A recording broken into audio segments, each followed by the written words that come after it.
Yo, what is up, everybody? Welcome in. Hi there, I'm your host, halfd0rk. The dorkiest, or at least half of the dorkiest. Welcome in. So, today, we're going to be talking about behaviors in the sandbox. I feel like this is like the second or third time I've said that. We tend to get distracted with your questions, which is not a bad thing. So, if you have questions about Game Maker, Vox Edit, the sandbox in general, just know that I'm here to help. So welcome in, everybody. Hope you're having a nice day. So before we get started, a little bit of news here. Did you know that the rewards for the contest are going out this week? Probably in the next 48 hours. So we get to talk about the contest winners today. They were just revealed. So here are the pinball contest winners for the Vox Edit competition on the Sandstorm Marketplace. Check these out. These are fantastic. I haven't gotten to see all of these, but fantastic gifts presentation. I would love to see these being playable in a game. For now, we get to enjoy these stunning masterpieces. We'll just start from the top. First place is the ancient pinball machine.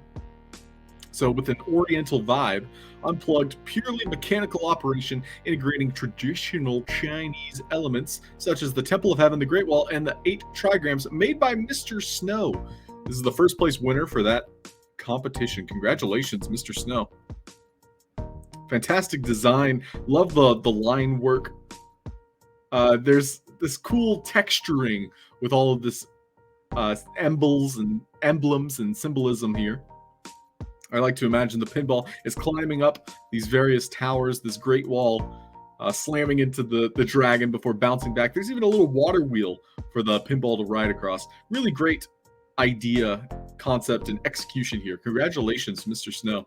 We'll take a quick look at the others who placed in the top 10 here. We've got the Candival, so it's like a carnival candy machine. That's pretty cool. I see Sparky and Garnican slipping in. Welcome. We've got the Space Slayer. I love the stars passing by. Fantastic presentation as always by Graffetta. Very cool. Then we got Wild West Pinball Machine. This one's got guns for the nozzle that propels the ball forward. Very cool.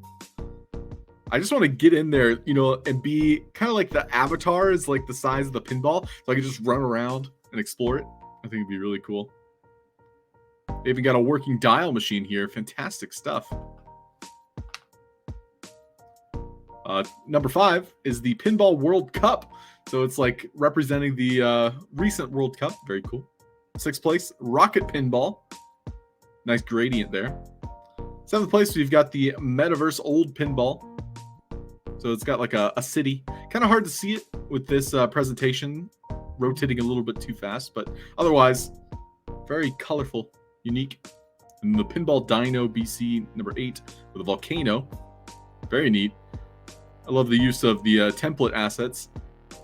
And then the very stunning lava here. Finally, 9th place is the Vitruvian City. Oh, cool. Kind of Da Vinci inspired. Very cool. And then finally, the Christmas Pinball. So that'll be perfect for the holidays. Sorry to all the runner-ups. Fantastic work. Got to see Zumsy stream his progress on the pinball machine. All in all, very great submissions there. Other contest that was revealed just today, so we get the honor of revealing this on stream, is the Catapult is the winner of the Siege competition. So the task was to make a event or some sort of siege experience, maybe like a dragon breathing fire, catapults, trebuchets, the superior siege instrument, among others. But fantastic job here by Ab Art. Take a quick look at the first place winner is called Catapult. So it's got a goblin on a boulder ball. I can tell this is very optimized too. It's not like too edgy. It's got just enough faces for it to give you that idea of, hey, this is a catapult. This is a boulder. These goblins are very cute. Little victory there. A lot of emotion in this. Congratulations to Ab Art on first place. Second place, War Never. Third place, Castle Hologram. That's cool. Tricky Horse for fourth, inspired by the Trojan. Siege Tower, fifth place. Sixth place, Medieval War. Seventh place, Fortress Strikes Back. Eighth place, The Christmas Fortress. Oh, that's interesting with the Grinch. And we've got D Kingdom Fortress Defender. That's a nice setup. And the Trojan Reindeer. That's a great take. A little spin on the Trojan there. Yeah, fantastic stuff all around. Congratulations to Ab Art for first. Second place, Father Cone. And third place, DM Archer. Congratulations all around. So, before we hop into the Game Maker and we talk about game mechanics as everyone's starting to, ease in here, we've got another Decentraland contest that was just announced. Later through the month of January, I'm sure we're going to have another Vox Edit competition. Nothing has been announced as of yet, as we had just wrapped up a few. But awaken spirit animal in the Decentraland. As you line up along the other Olympic athletes bracing for a 100-meter sprint, you feel something inside of you awakening. A power radiating from inside of you takes over and propels you forward at a speed that no man could ever keep up with. Your spirit animal has awoken. You're unstoppable. But what kind of spirit animal are you? Challenge. Develop a spirit animal for your DCL avatar. Oh, okay.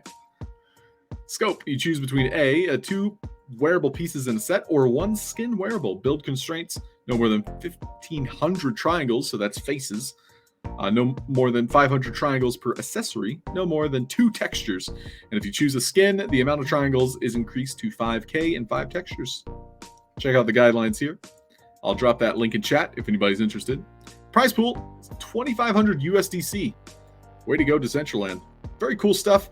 Spirit animal. This inspires a lot of ideas for me. Like maybe we have like a bear that's kind of like coming out of the body and it's encompassing the hands, kind of like this holographic feel. Or perhaps you could even have some wings sprout. Maybe your spirit animal's an eagle. And of course, you get the Harry Potter vibes with the Patronus, with those types of spirit animals too. Tons of possibilities here. Good luck to anybody that would like to participate and learn Blender, because Decentraland does use that. Congratulations to all the winners in the 2 Vox Edit competitions. That was Mr. Snow and I think Dr. Ab was the other. So let's go ahead and hop into the Game Maker. So today we're going to be exploring some of the mini behaviors, and we're going to walk through them and break them down. We're not going to go too fast. We want this to be very beginner friendly for a series. So if anybody has questions, especially during this live show that's being broadcast on Twitch, please do ask your questions. And they don't even have to be relative as to what they're talking about. Because believe me, there is going to be someone else out there that has the same question as you, and maybe they're going to be watching this later on YouTube or the VOD. So yeah, feel free to ask your questions live. If you can't make it, feel free to tag me on the Sandstorm Discord. Cold cuts of chase. What's up? Fun fact, yeah, I think we did actually breeze through this behavior series before, but this is also a fantastic learning map. So if you would like to explore this same map, it is in the drafts gallery of the Game Maker. I won't go back, just know it's there. So the last session, we were working on a checkpoint system just to introduce that concept. So if anybody would like for me to walk through checkpoints again, I would be happy to recreate them. In fact, after we ended that stream, I knew exactly how to improve our checkpoints that we had just made. But I digress. So let's go ahead and pick up where we left off, shall we? So we had the replace asset. Very simple mechanic where this behavior allows you to swap one asset for another. And we saw that we turned a tree into a car. So if you were to use the replace asset, here's what it would look like. You can see you're replacing the tree. So the tree, we gave it a behavior. And so I invite you, whoever's watching, you, I'm talking to you, Tony. So Tony, if you put a tree on the field, wow, I got a lot to choose from here. I want the same one, this one. Standard tree A. Well, close enough. So we're going to replicate this. So just to walk through those steps, we have a replace asset. We have a blue ruined car. So we're replacing the tree with a car. And the message required is replace asset. And we'll see where that comes from. But first, let's set up the tree. So we opened our inventory. So L on the keyboard opens the inventory. I typed in tree, and then I had this list of trees. They have added a few over the years, but we're going to go into the tree. So we'll click it, scroll down, and we can see behavior here. And we'll click on the word none, and we'll get this list. Now we'll take replace behavior or replace asset, and we can toggle this up and down if we're tired of looking at it. But we're going to replace it with the blue car. So I'll type car into the search here, and we'll do blue car. A couple things. It comes with default a plant behavior. We can see here in the sample, it didn't have a behavior. If we wanted to, the car, for example, could be a moving platform. Could be a moving car. We could change the physics, so we can have it non-collidable, so we can pass through it, much like a ghost. Collisions means we run through it, we run into it. And then collisions and gravity means we could push it around. So for now, we'll keep it as collisions. Components, we could add health and various other components. We'll come back to those. Tags, this is important for when we want to speak to this particular asset, the car, with other messages, but we're going to come back to that later. Again, these are a little bit more advanced. We're going through behaviors to start. But the message required, we saw, was replace asset. So we'll go ahead and put that back in the message required. So we can see here the green is all of the traits that we're replacing the tree with. So we're basically putting a car, and then we're giving it a basic platform behavior, which we'll see how that works. And we're giving it collision so we can collide with it. And finally, the message required, the replace asset. So we can see here with this number pad, which I believe they, for whatever reason, have two. Sandbox is fun. So we have two different assets here. So the first asset has various behaviors, indicators, and even a speaker component. But again, we're learning about the behaviors first. So we're going to only look at the essentials, and then we're going to, fine tune it as we go. Hey, Mr. Winning, long time no see. How you been? Good to see this man at the helm. Wow. Well, nice to see you, Mr. Winning. And yeah, if you have any questions, and that goes for anybody out there, questions about Game Maker, feel free to ask. I'm here for it. So when we interact with this number pad, and keep in mind, if these are stacked on top of each other, by interacting with one, and they both have some sort of interaction mechanic, it will interact with both. It seems as though they've given us two number pads. One is supposed to be like a decoy or a dud. We can see here, this one is removed. So this is how they set it up on the back end for us as, beginners. This is supposed to be removed. We can see here, message to destroy using a plant behavior once we've replaced the asset. I'm very curious as to why they chose to do that. So we'll be able to see that in action when I interact with this. You can see it destroyed that top number pad. And then it also spawned our blue car, as well as did what it initially was showing us, which was replacing the car, or replacing the tree with a car. So the only other thing that's worth noting here is this message, replace asset lock.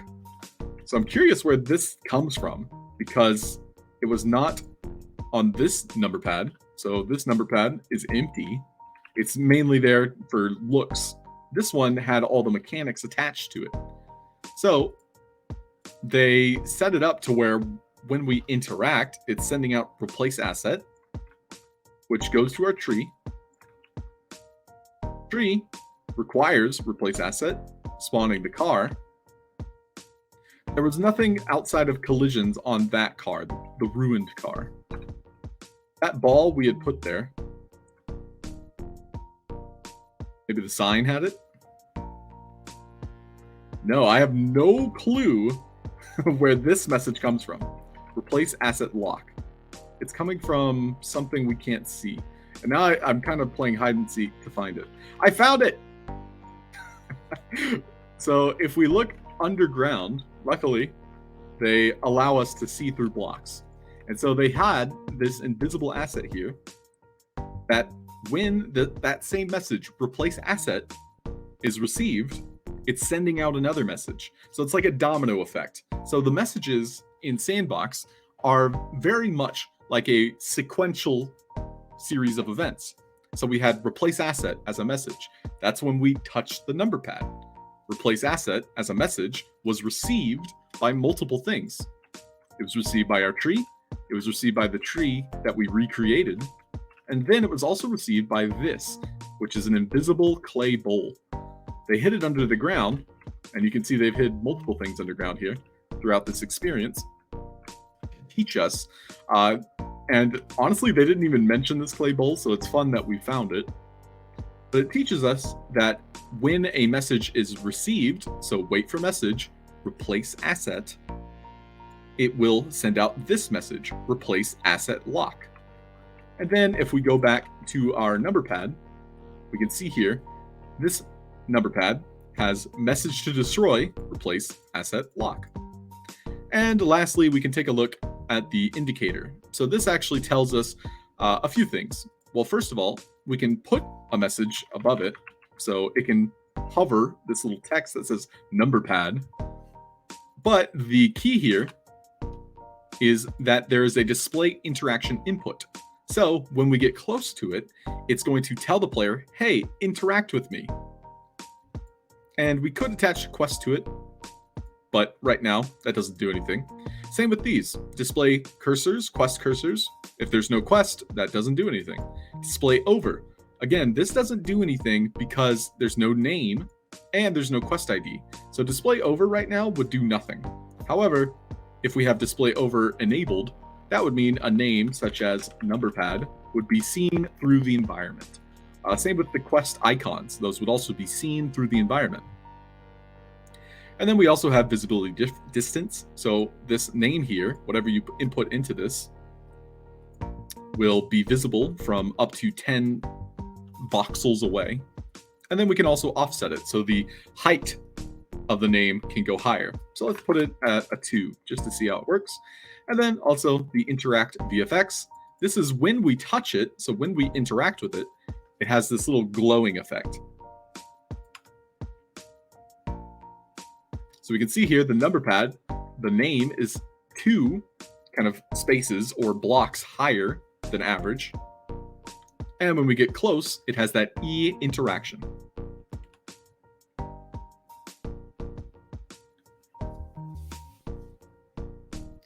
Mr. Winning, it's great to see you, and I'm sorry about last year, and hopefully this year it's going to be the best one yet. That's what I always say. This year is the best year. But yeah, welcome in. Hi, Vivox. How are you? And so, when we interact, it sends out that message, which then relays through that invisible clay bowl that we found, thus finalizing our little puzzle here, and also removing that number pad that we could interact with. So that way, we're not needlessly sending out a message, which I can see the benefit of. So, now that we've understood that, let's move on to the next one. So the next one, it's going to tell us more about plants, which we saw was the number pad. It was actually using a plant behavior. So the sign says, the plant behavior allows assets to be removed when receiving a message. Interact with the numpad to trigger the behavior and notice the plants being removed. One thing I like to point out is Sandbox is like majority French devs. And so they spell words differently, like couleur and behavior. So I'm going to start pronouncing them with French accent. Interact with the numpad to trigger the behavior and notice the plants being removed. Okay, thank you, French sign. So when we interact with this number pad, the grass disappears. Cool. So we can take a look at that behind the scenes. Again, they have hidden a number pad inside of a number pad that when it is interacted with, we're going to have a relay effect. So it's being destroyed and revealing basically a number pad that does nothing. So like a decoy or a dud. They don't really tell you about that, but I like to point it out. Again, we have that clay bowl that is waiting for the message, plant. So we can see here on this, the real number pad that gets destroyed, that it has a message that when we interact with, it's also worth mentioning, it has a 5-second delay. So that means we can't spam it. So we can't keep pushing the button, pretty much. You can remove that delay. However, that could cause problems. So I recommend you try it in your game to see if it breaks things when you spam it. Now, the indicator is the same. So when we approach it, it has a display interaction. If we were to toggle that, we can see it actually removes the custom text. And then we can also see message spoken is going to be plant. Now we can go to each one of these grass items and we can see they all have that plant behavior and a message to destroy. So for this particular example, message to destroy was plant. So that's going to destroy all of these because they all have the same to destroy message. Then lastly, we had that invisible clay bowl that we were talking about, that when it receives the plant, it's sending out plant lock. So that's kind of the Sandbox devs being like, they're not going to spam the button, but just in case they do, here's our safety. And so that's going to destroy the real number pad because these were stacked on top of each other, and it'll leave the fake one. Cool. Easy enough. All right, next up, we got some aminals. Let's see what they're telling us about. So this is prey. So let's hear what they have to say about prey. The prey behavior allows the assets to interact with assets tagged as plant and set with the plant behavior. Interact with the number pad to toggle the behavior on and notice the deer eating grass. Okay. So this was interacted with, and now the deer is roaming around. Cool. He eats the grass. Nom nom nom. Is he gonna be hungry for flesh? Oh, he's looking at me. He ran out of grass. Also, the prey behavior allows assets to flee specified tags. Interact with the numpad to make wolves appear and notice the fleeing deer. Ooh, this is kind of malicious. So I've hit the button. Wolves have appeared out of ground. Their natural habitat.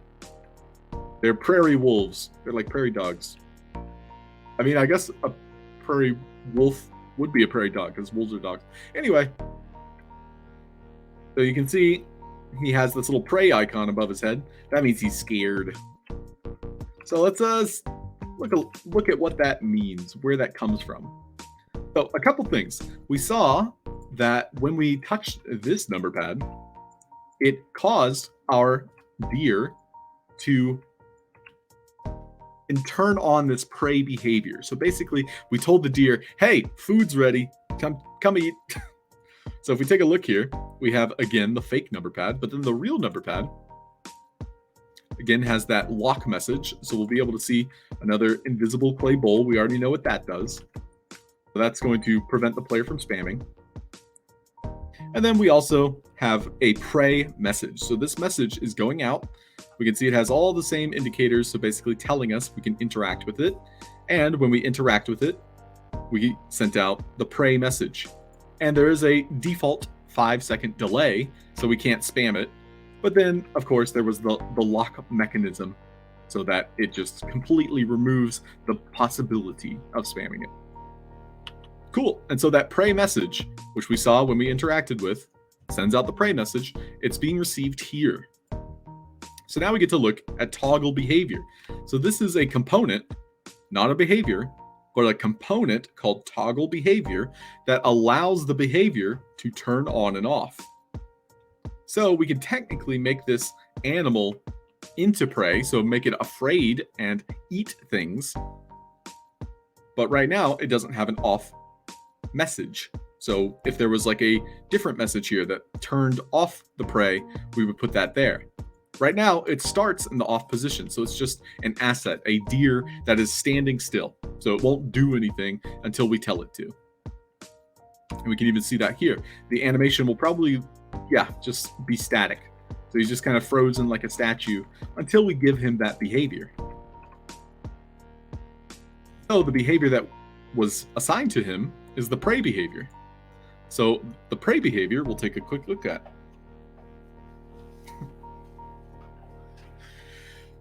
So the walk speed, we can adjust this. We can make him faster.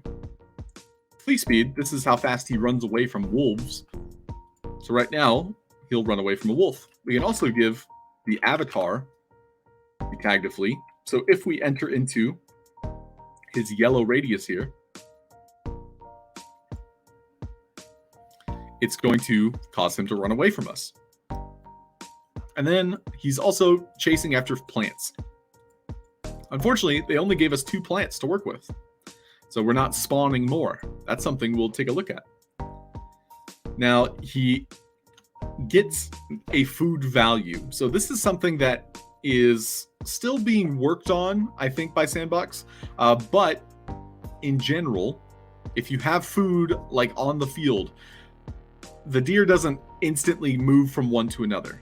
If the food value is high, that means they are satiated. They are no longer hungry. So right now, I've changed it to 10. So that means that is his maximum. So he's no longer going to be eating as much. So let's take a look at what that might look like. So I'll turn on the prey behavior again.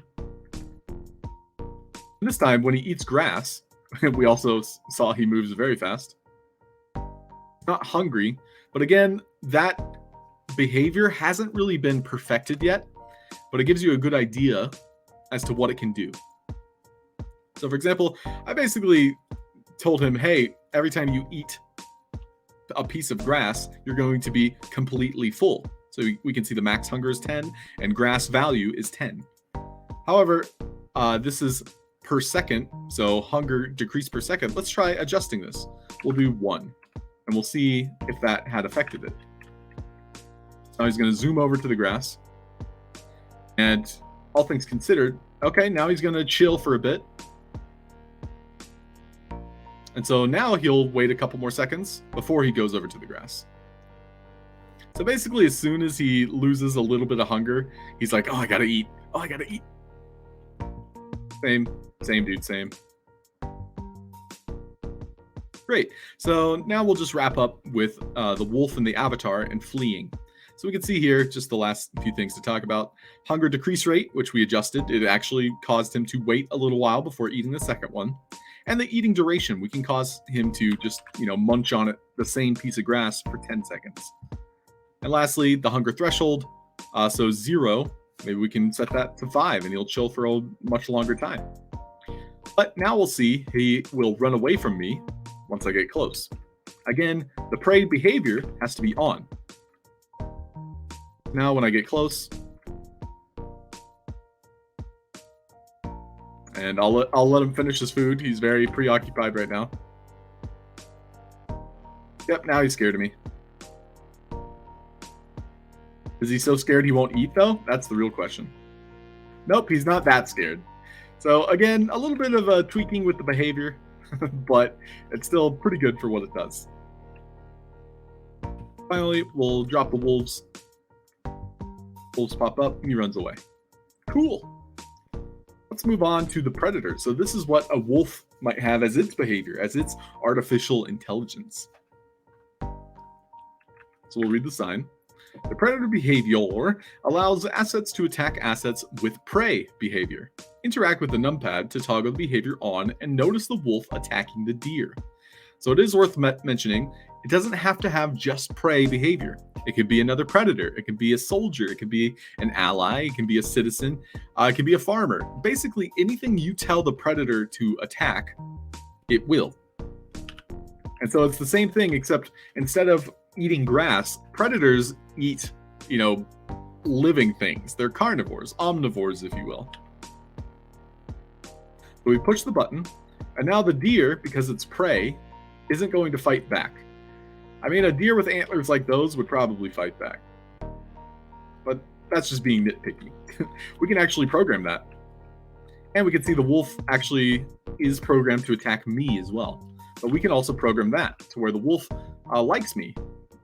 perhaps maybe in your game that you start building, you have wolves that are your friends. Like maybe you're the new werewolf in town. You're the alpha. So all of that can be programmed behind the scene using these behaviors.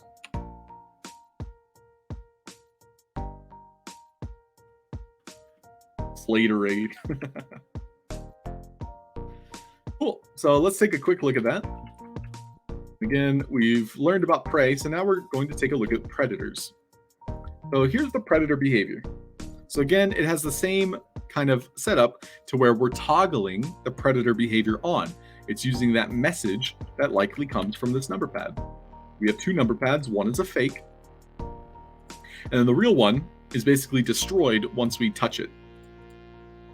We already figured out how that did it through the clay bowl that is hidden underground. When we touch it, it sends out predator message. Predator message is received by our wolf here that turns on the behavior. And we can see here, he attacks prey and avatar. If I remove the avatar, he'll be my friend. He basically won't touch me at all. In fact, even if I attack him, let's find out. So if I attack him, he still ignores me. He's like, no, I'm sorry. What did I do wrong? Alpha? Yeah, I'm the alpha. As for the prey, they just run from pretty much anything, especially something that attacks them. But again, these behaviors are still works in progress. They're a little bit more fine-tuned for interacting with each other rather than interacting with the player avatar. Cool. So we saw how it interacted with each other. We saw how it interacted with me. Let's make them fight each other. So now the prey behavior, which we can see is actually being turned on by that same message coming from our number pad. Let's give him a predator behavior. So now that will automatically remove the prey tag. So this is a good point to talk about tags. We saw that the wolf by default had a tag to attack, and we saw that it had avatar. That is the player character. We can adjust what tags the player character has here in the global parameters. On our first day of opening this map, we did talk about a lot of the settings, the rules, the global parameters, and those will all be in the previous episode that you can catch on YouTube. However, if you want to add tags to the player, there's a button for that. Let's go ahead and add the prey tag. See how that interacts with things. And if we have the prey tag, then I won't need the avatar tag. Same with this character, this stag here, or deer. He's also going to have tag to attack prey. So both of these characters now will no longer attack each other. We can see based on their tags, neither of them have the prey tag. So they won't even touch each other. They'll just ignore each other. Both of them are very hungry.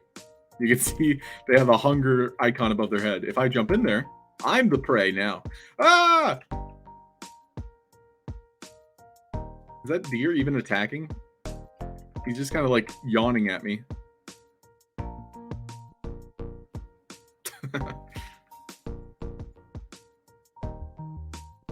Cool. Now we have a better idea of how tags work, but we're going to continue to explore them through multiple experiences and examples. One last thing is these both have a health component. So we saw when I was attacking both of them, and we could have seen it on the prey example as well, they had a health component. So let's just take a quick look at how that interacts. We can adjust the scaling slider. So it starts at a specific value. So 50 here. It looks as though, and this is another like interesting Game Maker bug, it starts at 150. However, these assets don't have any gems. You actually can't go above 50 without health gems. So we can see here, there is a red icon here. There's even a green icon on the detection range up above, but red icons mean health. So because this asset doesn't have any health gems, if I'm to adjust this, we can see it resets. it actually goes to 50. And we can't actually readjust it. So this is like a bug, more so than a feature. But both of these characters were kind of set up where they had a specific amount of health. And then me touching it caused it to reset to the default. But anyway, for our example, I'm going to set them both to 1. We're going to take a look at some of the other health options. So we have a death event, so we can cause them to respawn. So this one, for example, I can cause it to respawn at the deer.checkpoint. So this is, again, a tag. So we just looked at tags. So I'm going to place a little sign on the field. I'll remove collisions so the deer can run through it and won't get stuck. But it's going to have the deer.checkpoint tag. So that means when it's destroyed, that's where it's going to respawn. And then it has a 0-second death delay. So it's going to play its entire animation and then die. So basically, death delays are a very interesting thing in the sandbox because you can use them as timers.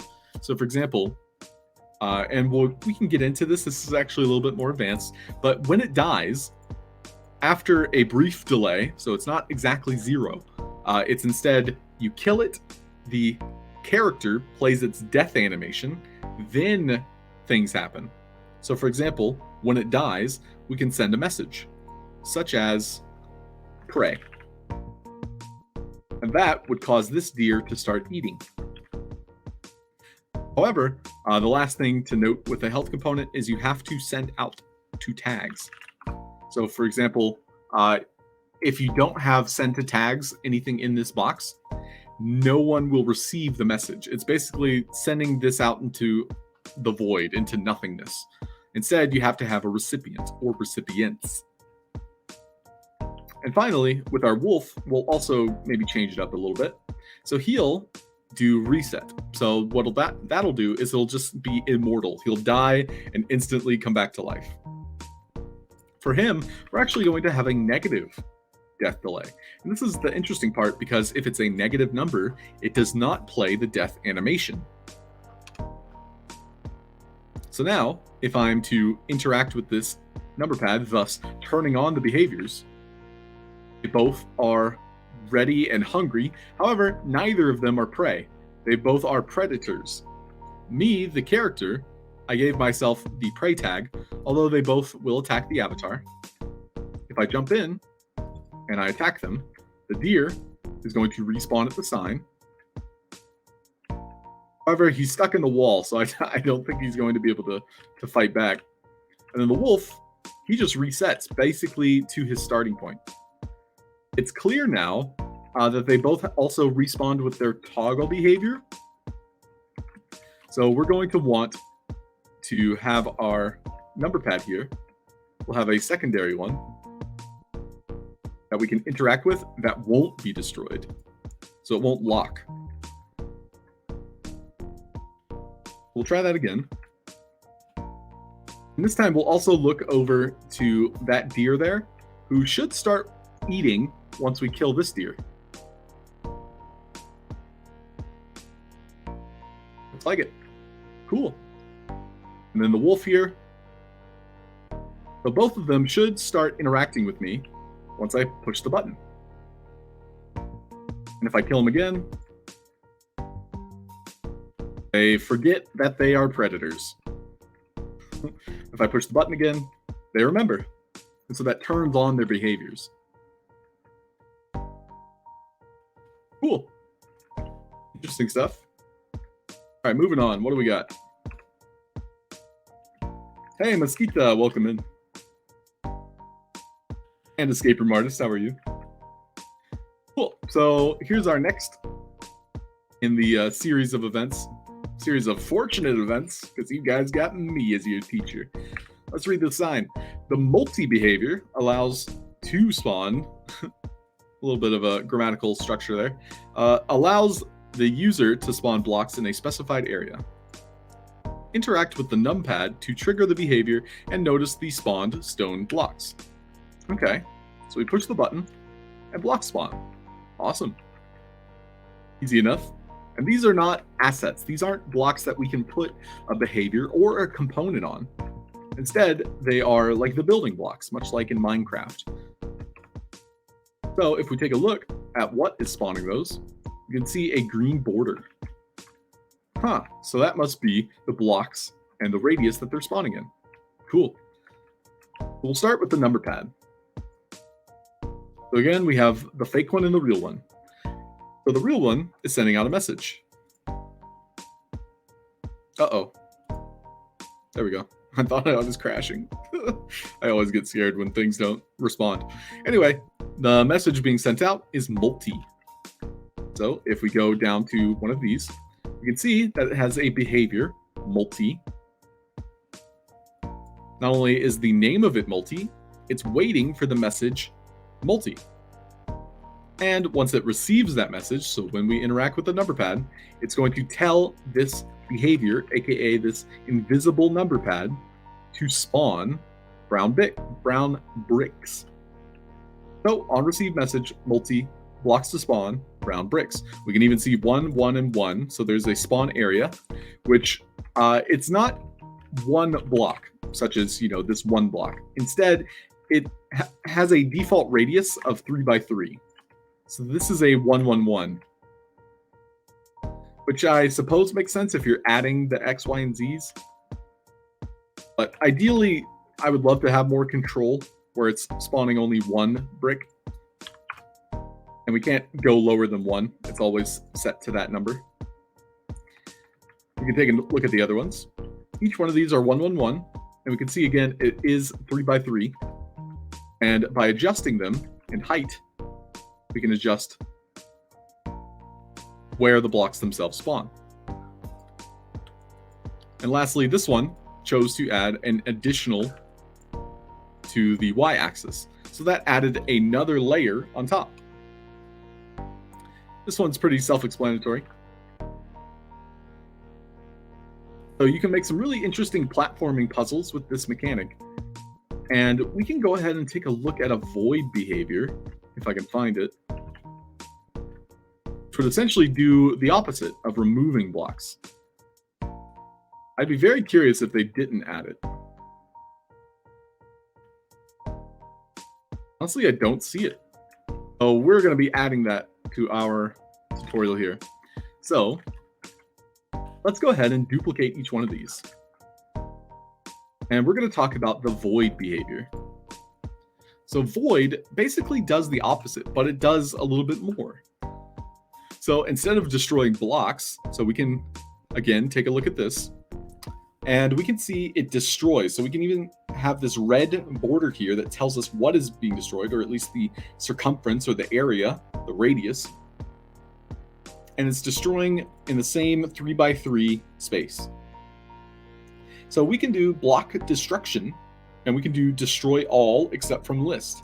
Or we can toggle this down, and we can do don't destroy, or only destroy. And then what's important to note is we can also destroy assets. So for example, this ladder. If this ladder is inside of our blocks, or inside of this red space, it will also be destroyed. And the key here is we have an activation mode. So we want things to be destroyed on a message. So we'll go ahead and add void as a message. And we're going to destroy all except from list. If the ladder is in there and we don't clarify, like, hey, leave the ladder alone, it's going to get destroyed. And we'll see that in action. And again, with the blocks, we also have that option. The important thing to note here is the player will be destroyed if they walk into it. So we'll see that in action. And then finally, I'm going to have a button I can push to spawn the void. I'll go ahead and remove the plant behavior, which was destroying it, to prevent the player from spamming. And we'll add void message. Go ahead and save our progress. And we'll try it out.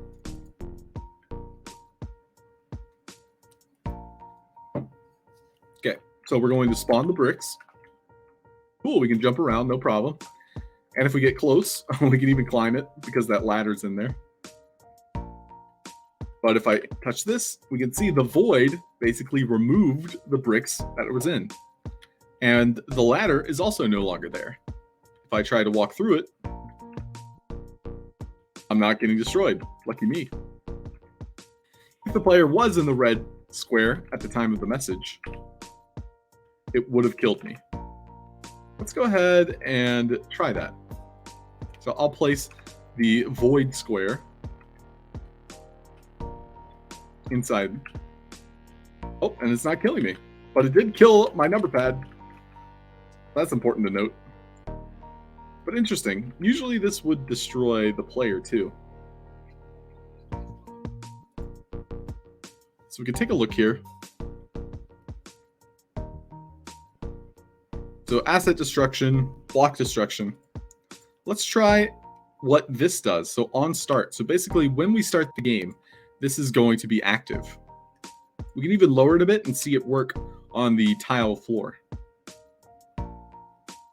We can see it instantly destroyed the tile. The void message no longer works, and it's not killing me, which is also a plus. I want to see if this breaks the game real quick. So if the void occurs when I spawn, oh, nothing happens. Strange. I remember the void actually killing the player. I guess it doesn't do that anymore, huh? Hey, I mean, that's a plus. That's a win. Good to know.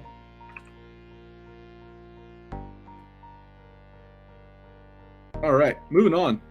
So that's a good introduction to the void. If you wanted to destroy specific assets, you have that possibility. So again, try these settings. You can actually add specific blocks for you to destroy, and you can even invert that list to where you're only destroying from a list, if that's what you prefer. Using that, you'll be able to make some interesting pathways. So for example, I could destroy only this one type of block, which is the white pavement, or I could destroy the gray blocks, which I think it's this one.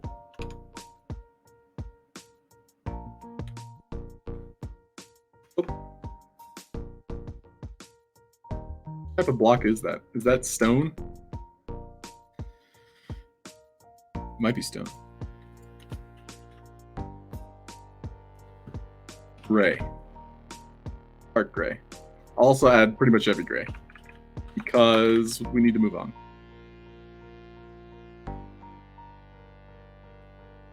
Yep, there we go. So you can have interesting pathways that might open up. Maybe you have like a bridge that has lava underneath. But if you get too close, notice that the lava opens up. Maybe there's some dirt or gravel. You could have like Minecraft style that just kind of like falls out from underneath, revealing a pitfall or something of that nature. Cool. So next up, let's talk about doors. I think we have enough time to talk about doors.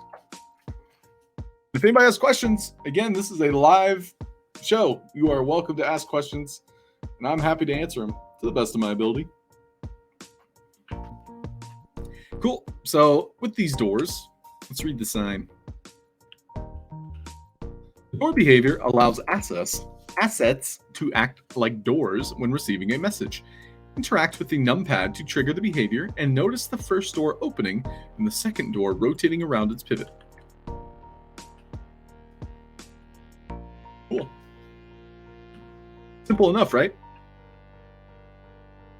So one thing to keep in mind with doors, and this is something that isn't really obvious at first, is doors aren't necessarily just animations. There are a multitude of things. So for example, an open door, so this one here, now that we can walk through it, before I was colliding with it.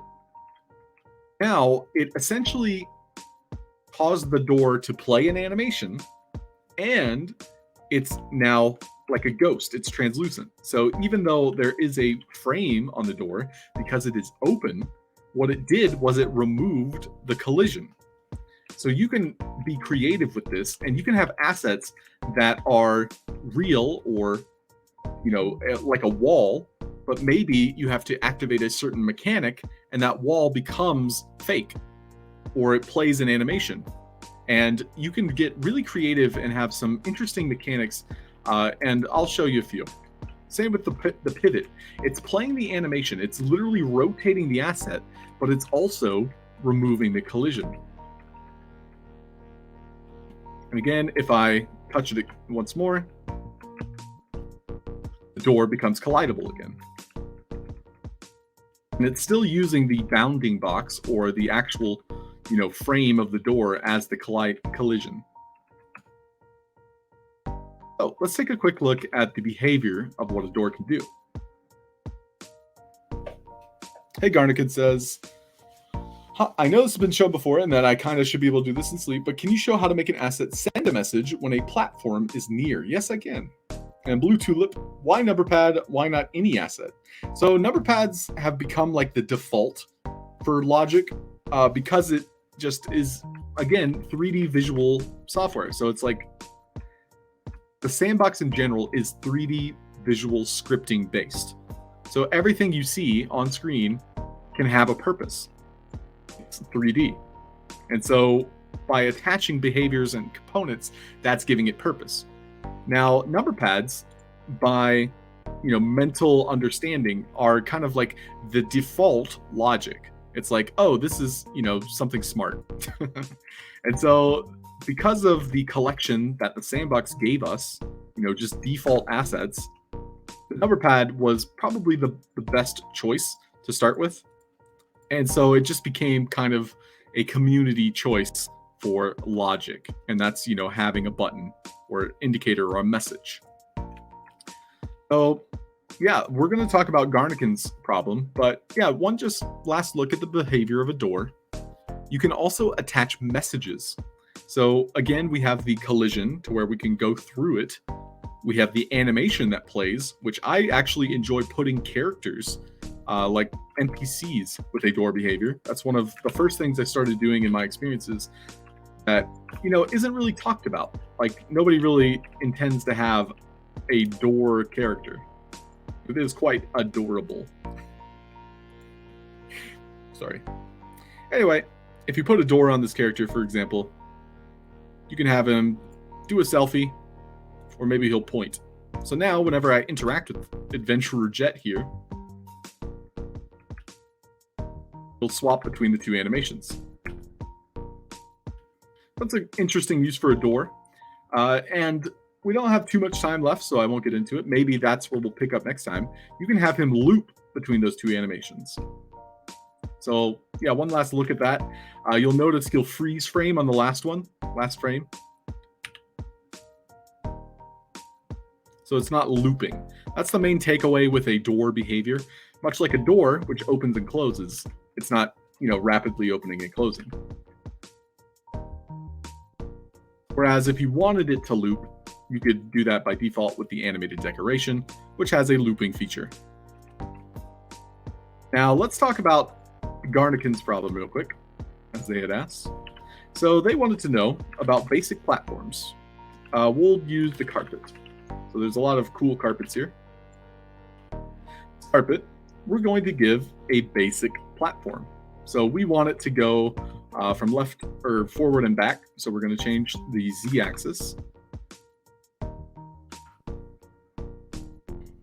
And we're going to give it a tag. We'll do carpet as the tag. So right now, the carpet can't move. We're going to turn it into a off state. So I'm going to use the toggle behavior. It has the basic platform behavior, but because of this component, I can make it initially off, and I'll turn it on with a carpet on message.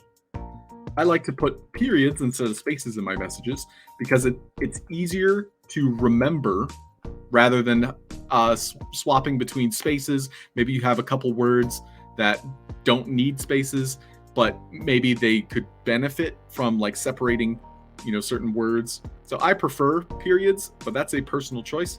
I do recommend having a language of your own that you can look at and be like, hey, that's a message, or hey, that's a tag. So I'm gonna pull out a lamp here, and when I interact with the lamp, it'll tell the the carpet to start moving.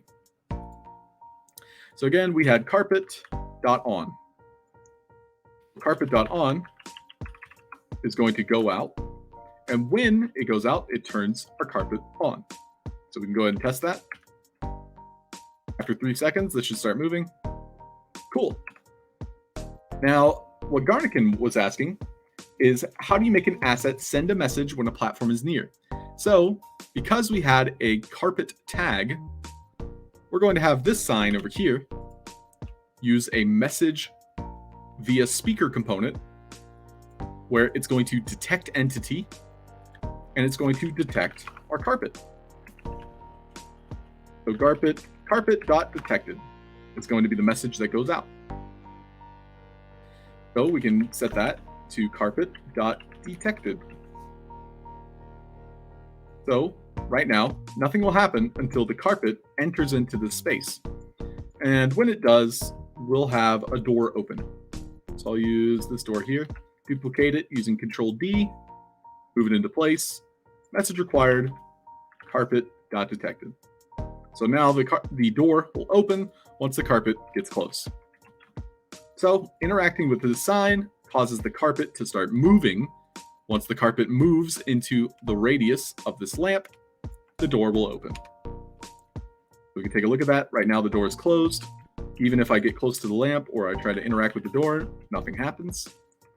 But we'll tell the carpet to start moving.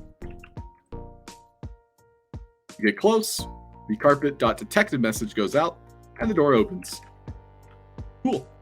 One thing to note is the lamp itself has a auto hide message of 5 seconds. The carpet is moving in and out of that message before it has the chance to remove. So it's basically refreshing the speaker component. Now, if I were to have the auto hide delay set to something lower, or the carpet to be slower, now the door is going to open and close because that same message is going to be coming in and out. So we can see the carpet will move and the message resets. Carpet will enter again, the door closes. So with this mechanic, you might make some really interesting puzzles. Perhaps doors will open and close. Perhaps you need like a specific timing to get through like a parkour course. Yeah, nice little puzzle there. So thank you, everybody. That's going to be the end of our show today.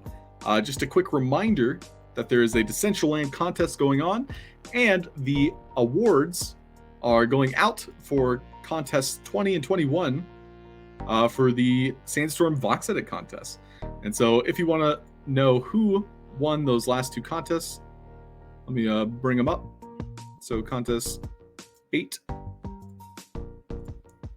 and 5. Nice, I actually pulled up the right ones. If you guys want to learn more